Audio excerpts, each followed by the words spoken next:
সম্মানিত ভিউয়ার্স, আসসালামু আলাইকুম। অনেকে আমাকে প্রশ্ন করে ইউটিউবে যে কিভাবে কোষ্ঠকাঠিন্য দূর করা যাবে। আসলে অনেক রিসার্চ করে এবং অনেক পড়াশোনা করে জানতে পারলাম যে এই যে আপনারা খুরমা দেখতে পাচ্ছেন, এগুলো বাজারে পাওয়া যায় খুরমাগুলো।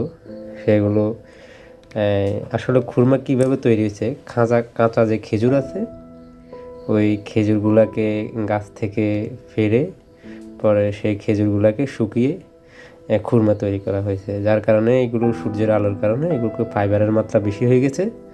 পাশাপাশি এগুলোতে প্রচুর গ্লুকোজ এবং সুগার উৎপাদন হয়েছে। যার কারণে এগুলো খাওয়ার পরে আপনাদের কোষ্ঠকাঠিন্য শতভাগ দূর হবে ইনশাল্লাহ। তারপরও আরেকটি বিষয় আছে যে অনেকে প্রশ্ন করে যে খুরমাটা কিভাবে খাবে। এটা খাওয়ার অনেক নিয়ম আছে, যেহেতু এটা শুকনো, এটা শক্ত, যার কারণে এটা একটু বাচ্চা এবং অনেকের জন্য কষ্টকর হয়। প্রথমে এটাকে অনেক পানি দিয়ে ধুয়ে মুছে নিতে হবে। তারপরে পানি দিয়ে ধুয়ে এটাকে পানিতে 3-4 ঘন্টা ভিজিয়ে রাখতে হবে।